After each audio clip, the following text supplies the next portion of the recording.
Avoiding common mistakes. Master, many, few, some, any, a lot of, in questions and negative sentences. Hello, language learners. Welcome back to our channel where we make English learning fun and effective. In today's video, we'll be tackling some common mistakes people make when using the quantifiers many, few, some, any, and a lot of in questions and negative sentences. So, let's dive right in. To start, it's important to understand the basic rules for using these quantifiers. Many and few are primarily used with countable nouns, while a lot of can be used with both countable and uncountable nouns. Some and any are a bit special. We use some in positive sentences and any in negative sentences and questions. However, this is a simplification. There are exceptions, and this is where people often make mistakes. Let's explore this further. A common mistake learners often make is using some instead of any in questions. For example, you might hear someone say, "Do you have some water?" Instead, it should be, "Do you have any water?"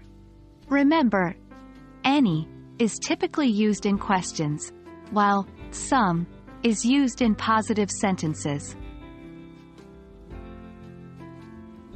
Another frequent mistake occurs with many, few, and a lot of. You might hear someone say, "I don't have many friends." Although grammatically correct, it's more natural and common to say, "I don't have a lot of friends." However, using few in negative sentences is less common and can sometimes confuse learners.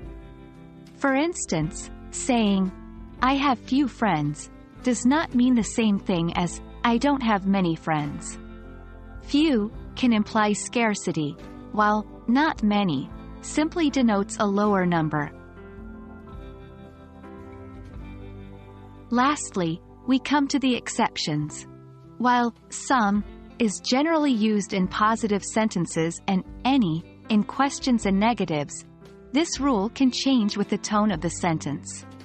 For example, if you are offering something or asking for something in a polite manner, some can be used in a question. "Would you like some tea?"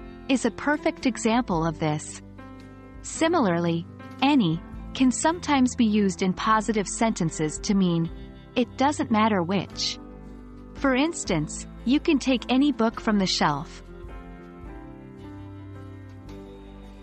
That wraps up today's lesson on avoiding common mistakes with many, few, some, any, and a lot of in questions and negative sentences. Remember, practice is key in mastering these nuances, so keep practicing and using these words in your everyday conversations. We hope this video was helpful, and as always, happy learning.